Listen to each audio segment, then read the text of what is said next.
Welcome to the Ellis Talker Show. If you enjoy our content, please like or subscribe. Hi, welcome to the Ellis Talker Show. I'm DV LeBron. Do you have construction needs? Maybe you want to get something done in the kitchen. Check out K&H Construction with Chris Helms out of Waxahachie. He'll take care of you. Let him know DV LeBron sent you. Today, my very special guest is Mr. Paul Dineen, who is running for Ellis County Precinct 2 Commissioner. How you doing, sir? I'm good, sir. How are you? And thank you for inviting me on here. Oh, thanks. Thank you for coming on. And thank you for being at the forum. That was really cool to have you there and all the other candidates. And I do appreciate you giving me your time. You're welcome, sir. I always tell every candidate that comes on, thank you for wanting to serve your community in this rough and tumble thing that's Ellis County politics and, just politics in general, how hard it could be on your family. Thank you for wanting to serve your community. You're welcome, sir. Thank you. So what made you want to run, John? Well, for many years, I have been an advocate for the farm and ranch families in Ellis County for over 18 years. And I have a love for Ellis County. And when I heard that the current commissioner was going on to run another race and it was going to be an open seat, I just felt that I had a good skill set that I have learned over these years of being self-employed and advocating for folks and just having a servant's heart to serve the people, that I could bring some good things to the table for Precinct 2. Who is Paul Dineen for people who don't know you? Paul Dineen is a Christian, is a father of 4, 2 boys, 2 girls, been married 26 years, coming 27 years. I have lived in Ellis County, born and raised. I'm 52 years old. I grew up on the west side of Waxahachie in the community of Boz. If you ever heard of the superconducting super collider, I remember you telling me. That's where Boz used to be. I have farmed for over 32 years for a living. I'm a first generation farmer. Nobody in my family ever farmed before. I started with equipment that was left in turn rows. People said, if you can get it out of the trees, you can have it and you can fix it up and do whatever you want to with it. I'm very thankful that God allowed me the skills to work on things, to fix things, and to do my heart's desire since I was a little boy of be a farmer. It's not always been easy. There's been ups and downs, but in the end, it's the best thing, best life that a person could ask for. It's so far out of my understanding, but I mean, I know that it's a struggle for you farmers and everything that you have to go through. So, I mean, there's just a lot going on with that. But what is the proper role of government in the lives of the people? Because knowing your principles, that would help people if they want to vote for you. So I'm taking that as a little bit of a twofold question. The proper role of government is to, assist folks when they need it and to offer services with the taxes that they pay, services like having roads to get to work, to get back and forth to their house. I've been fortunate that I have known people that are in their 90s now, upper 90s, that remember when there were not farm to market roads and there were not paved roads. They were not gravel roads. There were barely dirt trails. And when it would rain, they would have to spend the night in Waxahachie because they couldn't make it back to 5 Points because the roads were mud. And so I think that's, one of the roles that we are supposed to be, do the best with their hard-earned tax dollars. And one of them would be providing a good, as good a road as you can to get back and forth. It may not be an Autobahn, but it's a far cry from where it used to be just about 2 generations ago. A horse and carriage road? Yes, sir. One of the big things that people talk about, Mr. Deneen, in Texas is property taxes. And there's a lot going on in Austin. The cities charge more, the schools take more of the tax bill, but the county does contribute. What are your thoughts in general on taxes every year? How are you going to approach that? Well, like I had mentioned just a little bit, is you try to do the best with the taxes that you collect, and you offer a good, basically, return on investment from your taxpayers. Now, we also have to keep in mind the world has changed in the last 4 years. You cannot hire labor for what you used to hire labor for. Utilities are higher. Everything costs more. And so it is hard to make that money go as far as it used to. The sealant that they would put down for chip seal roads, which is what the county roads are made out of, used to cost $1.30 a gallon. Now it's over $2 a gallon. So that makes your mile of chip seal road run about $80,000 to put in there. So backing, that up, we have to, and I'm a taxpayer just like everybody else, and that bill is high, and you wonder how in the world you're going to pay for that. And you're right, it gets chopped up into pieces. But we also have to kind of put a balance in there of what kind of county services do we want versus the tax bill. And there's got to be kind of a balance. You can't have, everything as far as very short lines at county facilities to get your taxes done or what have you, and a cheap tax bill at the same time, because those kind of balance together. You have to have the infrastructure, the building, the employees. Now let's talk about employees just for a second. This last year, the county went through in their budget and they upped salaries to law enforcement and things like that to get it back on a level playing field with other areas and other things. And that's important, because if we as a county do not do that, we're going to lose good employees because they need to do better for their family and they're going to go somewhere else. And so we want to pay a good fair wage so that we retain those good employees. And so it's a big wagon wheel. There's a lot of spokes in it, but in the end, it comes down to a balance of what tax rate are we willing to pay for what services, including roads, that we want to have. Do you believe when you approach the budget, will you look at it as being a good steward of the people's money? You bet.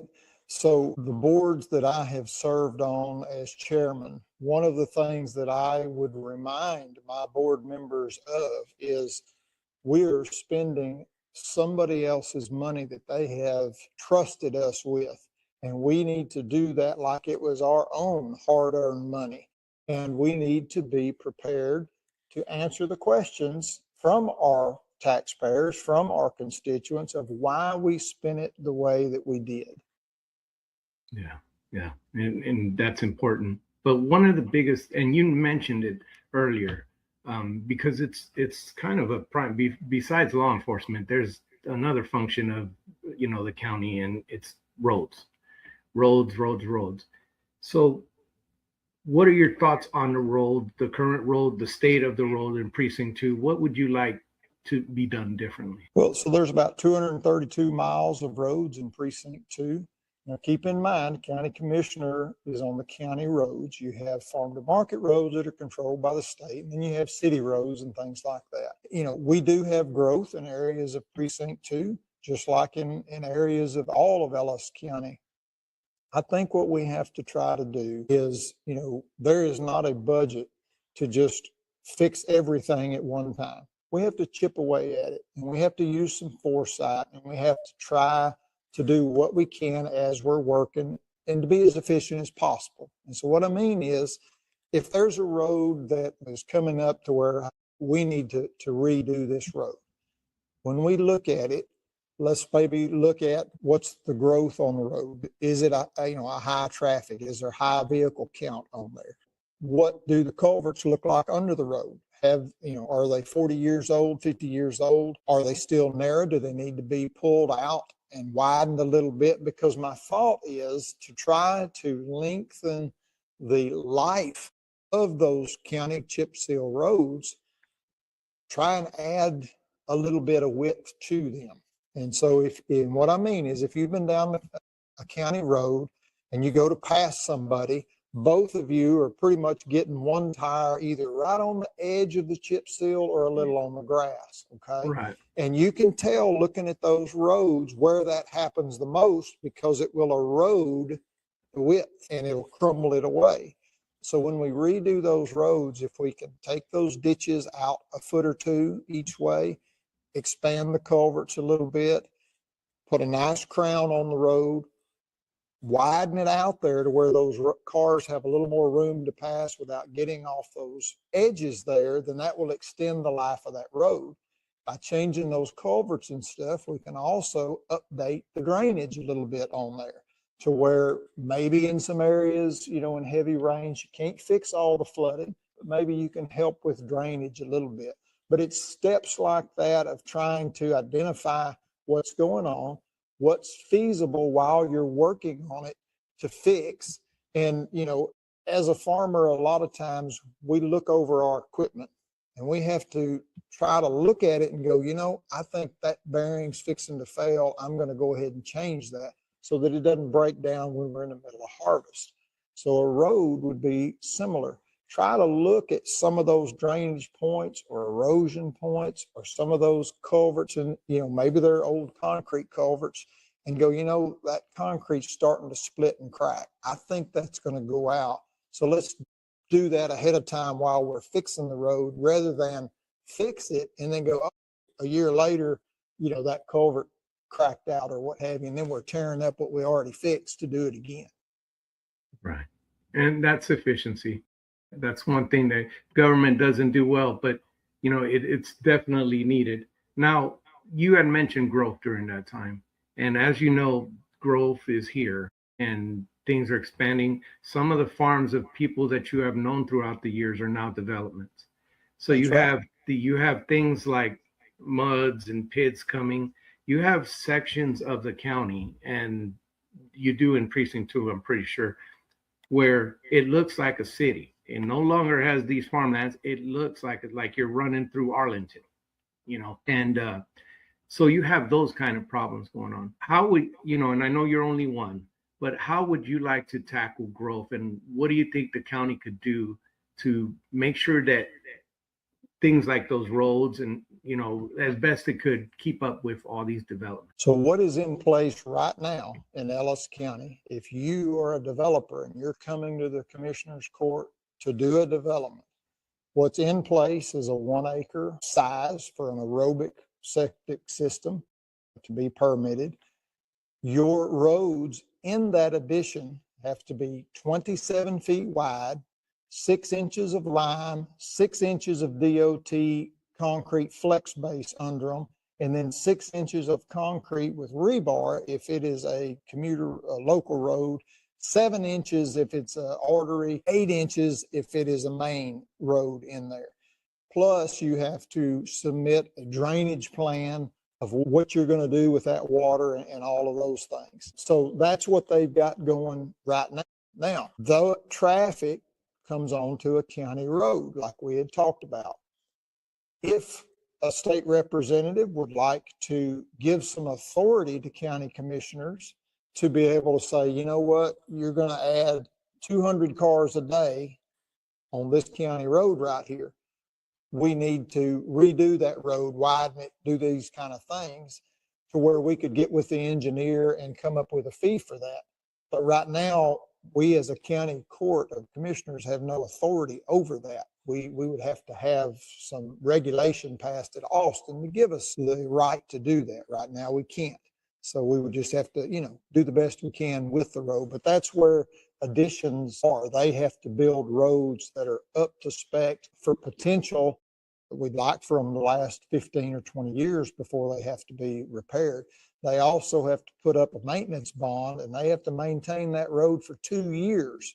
Then they have to come back to the commissioner's court, have all of their roads inspected, and the commissioner signs off on it of, yes, your roads are still in good shape. If they're not, they say, well, you need to go fix that before we will assume it. So there are checks in place to where, we shouldn't be handed an ugly duckling anymore. Yeah. People may have a misconception, John, that, that there's things that the government can do that you can't in the county. But I just wanted to ask you a hypothetical because these things come up online.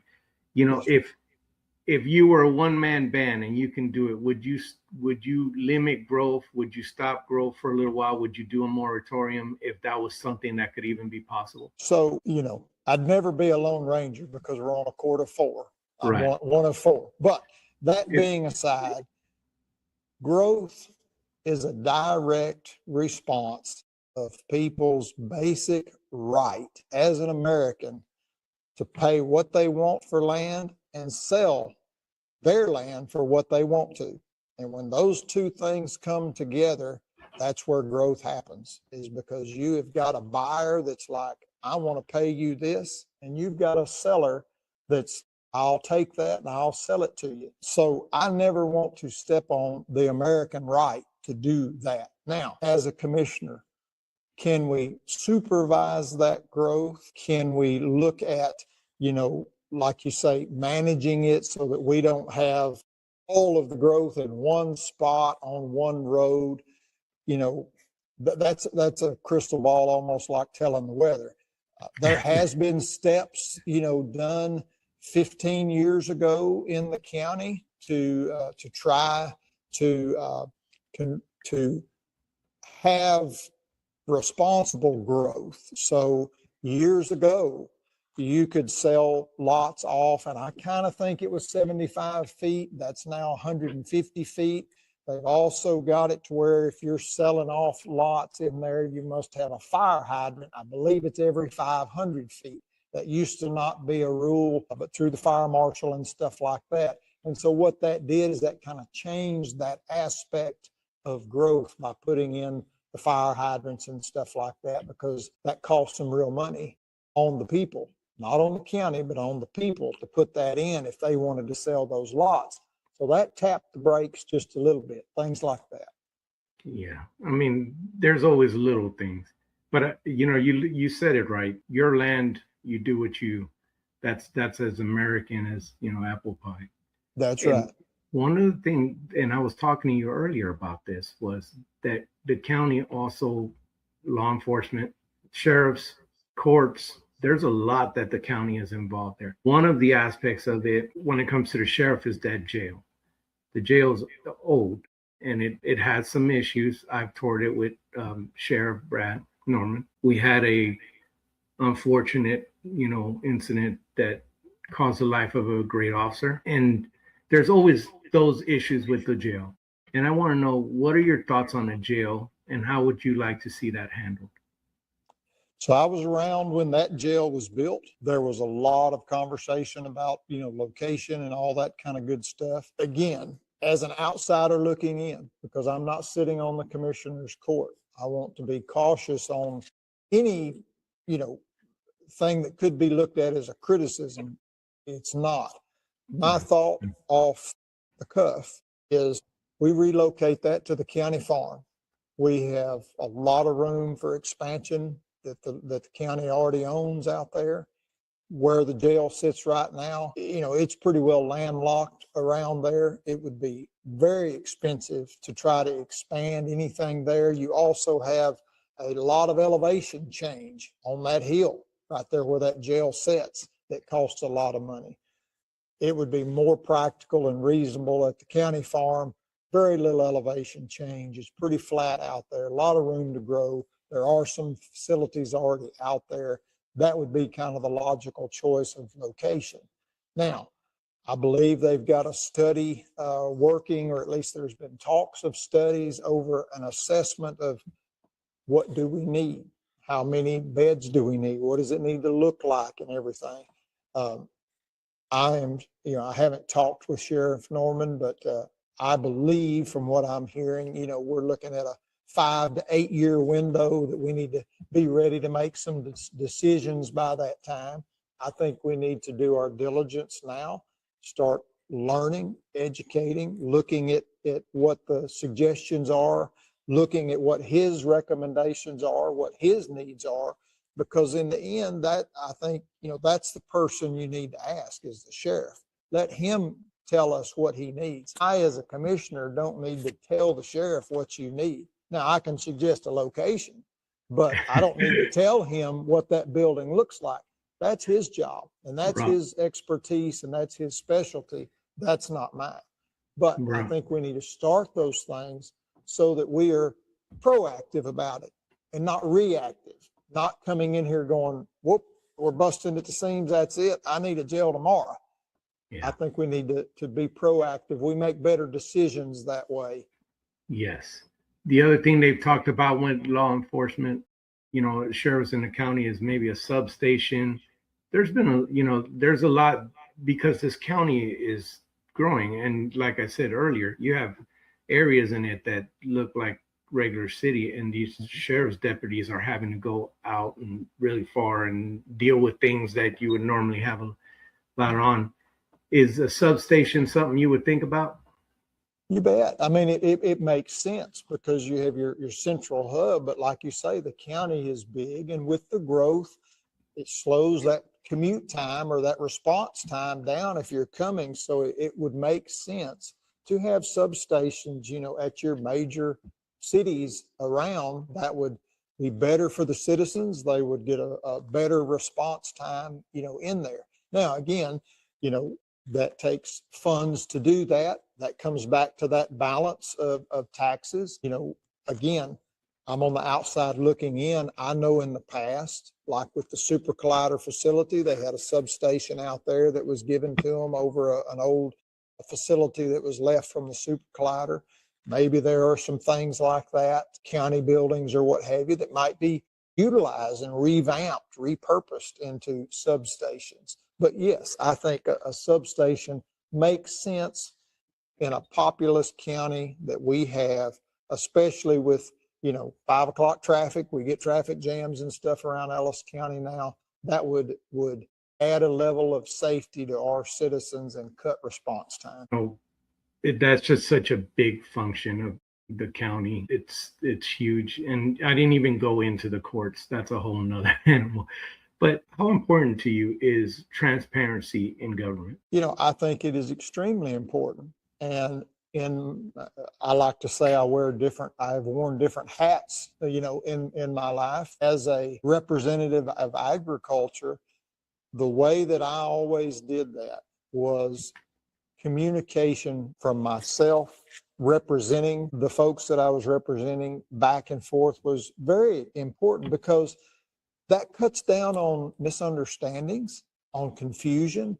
When you're expecting me to do something and it doesn't turn out exactly that way, you're kind of scratching your head going, well, I wonder why he voted that way, or I wonder why it didn't happen exactly like that. I always had good back and forth conversations with the people that I represented, whether it was something that turned out good or something that turned out not exactly the way they wanted. I gave them information and feedback of why it did. And I thought that was always very important, and I thought that was successful. So I would continue that if I was elected as commissioner, to have, you can call it town halls or what have you, to just stay in touch with the folks. When I would represent ag, I stayed in touch with them so that when I was representing them in Ellis County or Austin or in DC, I had a finger on the pulse of what was going on, and I could tell you what was happening. I think that's important with the constituents in Ellis County, is have a finger on the pulse of what they're feeling, what's going on, and a good two-way conversation. Yes. Yeah. That two-way conversation is always good. And it's always better in person too. It gets crazy, kind of gets crazy online. But John, it's, one of the other functions of it, and I got to ask you, is of government too, is that veterans, Ellis County has a veterans court, they have a veterans center. They do a lot for veterans, and I am so grateful for the county being like that. Will you continue to support that if you're elected? Yes, sir. And I appreciate your service. I believe you were in the Navy. And I think that is important. Those folks have invested a lot of their life and their energy to give us the freedoms to have our elections at the basic level and everything else that we do. So I think that is very important. Before we get to close out, where I'll shut up and let you talk to the people of Ellis County. what is the absolute most pressing issue that you see coming in 5 years, in the next 5 years, that you see that, you would want to address? We talked a little about the growth of the county jail and trying to be proactive there. I see county facilities, the tax office, different things like that as potential growth points coming. I think we need to try to do our best when feasible to, if we're looking to remodel something or repurpose a building or what have you, to think of it like we were with our, young teenage kids or young kids and we're out shopping. We're not going to buy them shoes that fits them perfect today or clothes that fit them perfect today, because we know as parents in about a month, they're going to be, oh, this doesn't fit anymore. So we try to buy something with a little room to grow. I think we should use that kind of thought when we are, like I say, repurposing a building or remodeling. And if it's feasible, try to build in a little bit of growth so that in a year or two, when we need to add an employee or two or expand an office or something, we're not going, well, we need another building. Let's go look. We have that room to grow in there. Yeah. Well, this is the part of the show where I give you the mic to talk to the people directly right before elections start. Early voting is coming up here soon. So I'll be quiet and let you talk to them. Well, I appreciate you letting me be here. I'm not a politician. I have been an advocate for folks in Ellis County. I have a love for Ellis County, and I have a servant's heart. Those are things that you can say easily, but I'd encourage folks, go to votejpd.com and look at the things that I have done over the last 20 years for Ellis County and for the state of Texas. Take a Google search. I have been very fortunate to get the opportunity to do a lot of different things. And I think that those skills and those experiences give me a great skill set coming into the commissioner's court to be able to represent the folks of Precinct 2, represent Ellis County, and a good skill set from not only understanding how roads get built and how to better those, how drainage works, how to communicate with people, how to, make them feel like their voice doesn't fall on deaf ears, and return back to them and say, no, this is why we did what we did. I think all of those things together in my 32 years of living and working here and being a small business owner for 32 years gives me great benefits to the folks that I would represent. Well, thanks again for being on the show.